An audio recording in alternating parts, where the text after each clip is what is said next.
athletic body, it's incredibly confusing to know what you should be focusing on, because everywhere you go, you see people doing weird things on Bosu balls or strange balance devices. It's impossible to know what's actually going to help you build a body that looks as good as it performs. And the truth of the matter is, 80% of the things that you need to be doing are basic compound exercises. Hey, I'm Eric Bach from Bach Performance. Today, I'm going to show you 7 exercises that you need to focus on in order to build a strong, lean, athletic, and muscular body. Ready? Let's go. Before you go any further, it's 100% crucial that you hit subscribe now before watching the rest of this video. Without further ado, here are 7 exercises you need for athletic muscle. Exercise number 1, Romanian deadlifts. Deadlifts and all hip hinge exercises are great for athletes, but Romanian deadlifts, also known as RDLs, are the best bang for your buck exercise. Deadlifts from the floor may be fun, but they carry more risks and stress on your lower back to a greater degree. For many people, conventional deadlifts aren't a great exercise because they don't have the mobility to really pull themselves into an ideal position when going from the floor. The result? Well, hey, you might get a strong deadlift, but eventually you're going to get sidelined with a back injury. For this reason, the Romanian deadlift is a safer and better exercise for building athletic muscle. RDLs place more stress on your glutes and hamstrings, the powerhouse muscles for building speed, and, having a nice ass. And one of the biggest mistakes people make with all types of deadlifts is they turn it into a squat. In the case of the RDL, you need to focus on performing a hip hinge. Keep your feet at shoulder width and about shoulder height. Squeeze the barbell, keep soft knees, meaning that your knees aren't locked, but you're not squatting either. Initiate the entire movement from your hips by pushing your butt back as far as you can. And once you reach that maximal stretch in your hamstrings, return back to the tall, standing position. Many people make the mistake of only using the Romanian deadlift with higher reps, but your hamstrings are primarily fast twitch, so make sure that you use some heavy weight and low reps as well. Personally, I prefer to use 4 to 5 sets of 4 to 6 reps once or twice per week to build strength and power. Exercise number 2. The squat is the king of all lower body exercises. The problem is that there is a constant argument on how deep you should squat. Some people say, hey, you should never go past 90 degrees, and others say, ass to grass is best. The truth is, it all depends. If you're an advanced athlete, deep squats may cause more joint stress and take away from your other training. Given you're already strong, the risk often isn't worth reward. But for most people, they need to learn how to squat deep and will gain more muscle as a result. In fact, research from the European Journal of Sports Science analyzed 3 different squat variations and found the squat with the full range of motion to drive the most improvements in strength and performance. Here are a few ways to have a better squat. Stick with a slightly wider than shoulder width stance. Flare your toes out slightly, 15 to 45 degrees. Break at the knees and hips simultaneously and descend to the greatest depth you can control without going up on your toes or rounding your lower back. It's important to note that the wider that your stance is, the more likely that the squat is going to be a hip dominant exercise. So it's going to train your hamstrings and your glutes a little bit more. When your feet are more narrow and toes are pointing a bit more straight ahead, that's going to be a more quad dominant exercise. Either variation can work. You have to find out what is best for you. Personally, I recommend that you do 4 sets of 5 to 8 reps with 2 to 3 minutes of rest in between 4 squats, but there can be different variations within that. Front squats, goblet squats, kettlebell front squats, safety bar squats are all great options for you. Exercise number 3, split squats. There is a segment of coaches who say, hey, split squats and single leg squats are better than back squats, especially for athletes. I'm not going to name names here, but the truth is the answer always depends on the context in which it's used and the individual person. Split squats, all forms, are a great exercise for athletes. Think of a split squat as a stationary lunge. They can be incredibly powerful as a muscle building exercise because you are more stable and can therefore generate more force within the muscle when you are doing a split squat versus a walking lunge. The split squat forces your adductors and abductors, think hips more or less, and groin, and stabilizers to hit a bunch of muscles known as your lateral subsystem to stabilize your core. The split squat helps fill the gaps that are created with a lot of heavy bilateral exercise like squats and deadlifts.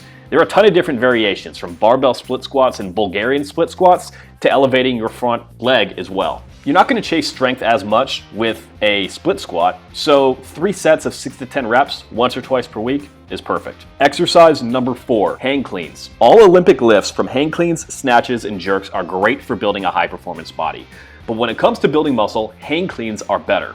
The hang clean refers to the starting position with the bar hanging in front of your body versus being on the ground. All Olympic lifts require triple extension of your hips, knees, and ankles in a coordinated pattern.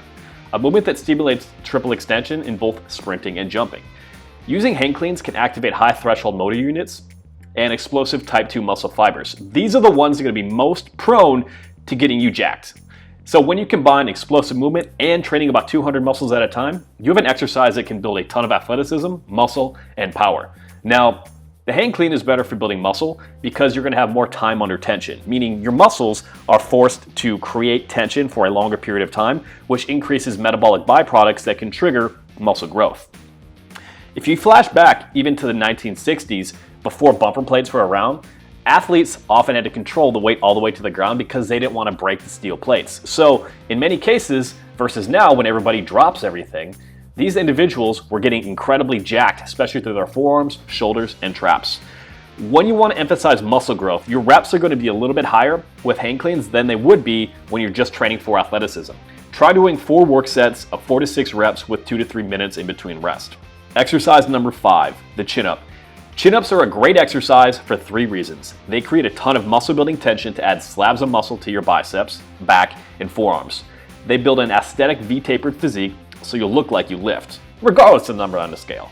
And number 3, they test your relative strength, which is a measure of how strong you are for your size. And if you want to be athletic and jacked, you can't just be strong or jacked, you have to be strong for your size. What's even more interesting about chin-ups is that a 2010 excerpt from Coach Brett Contreras' article Inside the Muscles over on T Nation found that one of the best ways to recruit your abs was through a chin-up. Crazy, right? So rectus abdominis activation was highest with a chin-up over any individual abs exercise, meaning chin-ups aren't just great for building thick lats, big arms. Well, they can actually train your abs too. Here are a few tips to improve your chin-ups. 1, use an underhand grip about shoulder width. Supinated grip is another way to say underhanded grip. Number 2, use a narrow grip. This will emphasize your biceps a bit more. A wider grip, if you so choose to use it, well, that can hit your back more. Rotate your grip frequently. Using tools like Angles 90-90 or rings can be a valuable tool to help you reduce shoulder stress. Start with your arms 95% extended. Carry a slight amount of tension in your lats the entire time. A lot of people just pull directly with their arms, and therefore it doesn't become a very good back exercise for them. We don't want that. Initiate the movement by driving your elbows down, pulling your upper chest to the bar, and as you get to the top, pause for 1 second and lower yourself under control for 3 to 4 seconds. If you're trying to get jacked, guys, drop all the kipping bullshit. It's not going to serve you.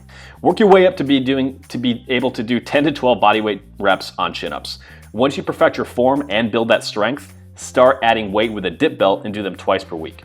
If you're doing it twice per week, I would recommend one time is 3 to 4 sets of 5 to 8 reps, and another day would be 3 sets of 10 to 12 reps. Exercise number 6, the one-arm dumbbell row. All variations of row are great for building athletic body, but single arm rows reign supreme. Building a strong one-arm row will lead to thick lats, strong traps, a vice grip, and protect your shoulders. Because the weight is offset, your core has to work hard to prevent rotation, which is also going to fire up your obliques and stabilizers like your quadratus lumborum, also known as the key well. For the record, barbell rows are great, but most people have dog shit form and they end up getting hurt. So here's what you should do with a one-arm dumbbell row. Use a split stance. Brace your core and pick up the weight. Push your support arm directly into the bench. Keep your belly button pointed directly towards the floor to prevent rotation, and then initiate the row with your elbow pulling back towards your hip. As you near your body, imagine wrapping your elbow around your body so you get the maximum contraction. Exercise number 7, the bench press. The barbell bench press catches a lot of heat for beating up shoulders, but the truth of the matter is, it's a stable exercise for athletes and people who want to look their best in the gym. It builds a ton of strength and muscle on your chest, shoulders, and triceps. Most people try to overly emphasize training for sports with really goofy exercises that frankly don't do a damn thing. And the truth is, having a base of strength is needed in all your major muscle groups to make power and all these other types of training modalities more important. In fact, a 1995 study in the Journal of Strength and Conditioning Research compared medicine ball and weight training with baseball throwing velocity. The first group performed upper body medicine ball throws. The weight training group performed conventional upper body weight training, and the control group only performed their normal baseball training. Pre and post measurements of throwing velocity and 6-rep bench press were recorded. In the weight training group, well, they actually had the greatest increase in throwing velocity, an increase of 17 to 18%, and 6-rep max strength. Thing is, any exercise can be great, but how you do it is infinitely more important than just the exercises that you select. So ultimately, when it comes to building a lean, powerful, and athletic body, it's not just enough to know what exercises to do, you have to master the execution. So, did you find this exercise video helpful? If so, pound that like button because it's going to get quality training information into the right hands. And if you're looking for a proven athletic muscle building program designed to help you add lean athletic muscle in the next 90 days, grab your free copy of the Chiseled Muscle Cheat Sheet. It's 100% free and available via the description below. And if you haven't yet, again, pound that subscribe button, turn on post notifications so you do not miss the next video.